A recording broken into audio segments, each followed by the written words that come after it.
My name is Neal McDermott. I live in the mountains in West Virginia. I was originally diagnosed with pulmonary arterial hypertension in December of 2016. Prior to that, I was diagnosed with scleroderma in 2014 and then referred to higher level of care at the Scleroderma Center at Hopkins in 2016, and then referred to Dr. Mathai, where I was definitively diagnosed with PAH. So my name is Steve Mathai. I'm a pulmonologist at Johns Hopkins and part of our Pulmonary Hypertension Center there. I am an associate professor at Hopkins and am actively involved in clinical research in pulmonary arterial hypertension and pulmonary hypertension of all different forms, but have a particular interest in connective tissue disease and scleroderma-associated pulmonary hypertension. I saw myself declining. My friends saw me declining. My employees saw me declining. I couldn't carry my tools. I couldn't work as hard. I couldn't play outside. This is an area where I live that outdoor recreation is a biggie. I was a rock climber, backcountry skier. I lived outside a lot. And as a lifetime carpenter, woodworker, I really felt something was wrong. And fortunately for me, my best friend was my primary care physician, and he saw it also. He was ordering tests, and he was staying on it. And then there came a point where the echoes and the PFTs that he was sending were showing clearly that he needed to bump it up. And lucky for me, I was able to get into Hopkins. It is a little bit unusual, Neal's situation. He doesn't fit the typical demographic of either scleroderma or PAH. There are many more women affected by both scleroderma and pulmonary arterial hypertension than men. But Neal had some classic symptoms and signs of scleroderma. And once you have a diagnosis of scleroderma or a suspicion of scleroderma, the risk of pulmonary hypertension and pulmonary arterial hypertension in particular is pretty high. And because of that, there are recommended screening algorithms or early detection algorithms that are put in place to identify possible evolving pulmonary vascular disease, specifically pulmonary hypertension. And Neal had excellent care prior to presenting to Hopkins and was appropriately referred, which I think is a key thing when we think about connective tissue diseases and early detection of pulmonary hypertension. It's really important to have someone who understands that if there are evolving signs of connective tissue disease, and it could be scleroderma, that it's important to get some expert input regarding the management and risk mitigation with clinical care. So I think Neal had some excellent care coming in, and hopefully he's had good care since then. Believe it or not, I did what every doctor wants you to do, and that is to open up the internet and start Googling. I literally was with my doctor, Ed Rader, at the end of this kitchen table, looking at images of fingers online and all of a sudden seeing exactly what my fingers looked like. That led him to continue to do more research. And ultimately, when you are definitively diagnosed, it's confirming in your own mind to say that, wow, these things that I think were happening are real. What my fingers look like are fingers from a scleroderma patient. When it came to the PAH side of it, I was aware that scleroderma may lead to that. So shortness of breath and inability to do a couple flights of stairs and then ultimately work. I was incredibly tired doing anything. Ultimately, when I was diagnosed with PAH by right heart cath, I put it all together. I understood. I had pretty high levels and it all made sense. It made a lot of sense to my wife, who watched me decline and was wondering as well what was going on. Early on, you start to think I'm just deconditioning. I can't keep up with anybody on my mountain bike anymore, or I've lost interest. And that's not the case. I couldn't play outside when it was cold out because I wouldn't dare go outside with these hands. And so I was making excuses as to why not to go paddling, why not to go skiing. And fortunately, I have my own business and I was able to just focus it, and I could stay in the shop where it was warm. But even there, it was painful. I couldn't pick up tools. I was dropping tools. When somebody like Mathai says you have severe PAH, it's a load off your back. You understand this is real, very real.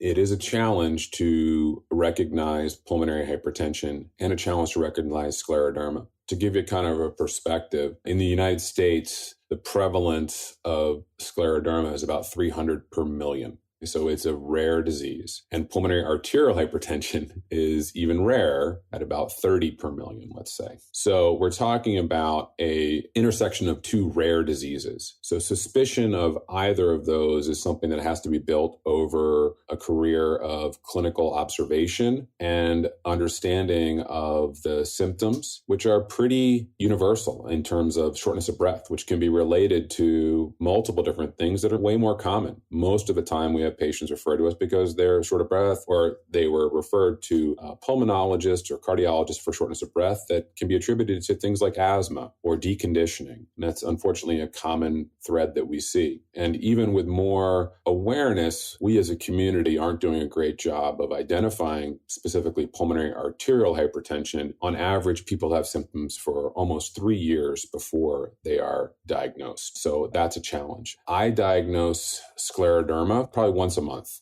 in clinic. And it's no fault of the physicians. It's not something that is commonly seen, but is high on my radar to rule out, because scleroderma in and of itself presents a different set of considerations that you need to be aware of as you progress in the care of a patient. So understanding the risk factors for other organ involvement in scleroderma is inherently important, and distinguishing scleroderma from other connective tissue diseases like lupus or rheumatoid arthritis is very important, again, because of the profile of disease and the risk of other organ involvement and management. So I think it's being sensitive and being aware that all shortness of breath is not asthma or deconditioning, and not everyone who has what we learned in medical school is pulmonary arterial hypertension is a disease of young women. And that is not the epidemiology now. In fact, the average age of someone diagnosed with pulmonary arterial hypertension has increased from the mid-30s to now closer to 60. So it's something that we need to keep in mind, that that typical thing we learned about years ago is probably not what we're going to see clinically.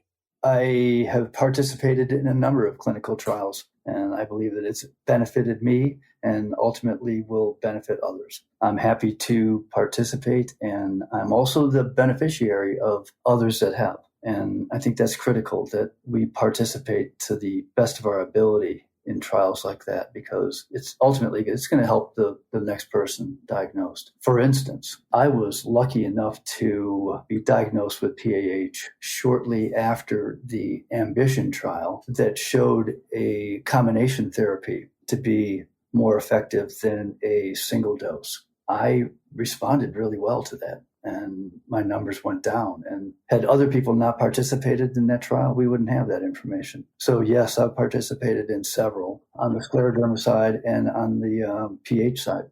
So it's very important when we're thinking about how to treat patients who have pulmonary hypertension to consider the limits of our knowledge and the limits of our practice. We've been very fortunate over the past 20 to 25 years to have numerous therapies developed that really has been available or made available through participation in clinical trials. And this is a very rare disease. So every patient provides an opportunity for us to learn as a community to better treat our patients. So I do try to bring clinical trials up with every patient, and I consciously think about that every time we meet with somebody to see if someone might be a candidate for a clinical trial. In Neal's case, he was eligible for a couple of trials that we had, and he willingly participated in them. Some of them were observational studies, some of them were interventional studies, but he is someone who has demonstrated a willingness to participate, and I think that's something that's persisted for him throughout. And it's very gratifying for us to be able to recruit patients who are dedicated like Neal to advancing our understanding of this disease, understanding that we don't know. We don't know a lot about this disease and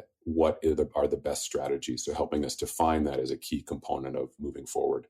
One of the trials was during a right heart cath. And along with that trial, I believe you'll have to help me on this one. I think it was an exercise component that they were studying. So I did a right heart cath while pedaling a bike. I was thrilled to do that because I have not been able to ride a mountain bike for 12 years. There I was having a right heart cath and riding a bike. It basically showed what my exercise pressures were.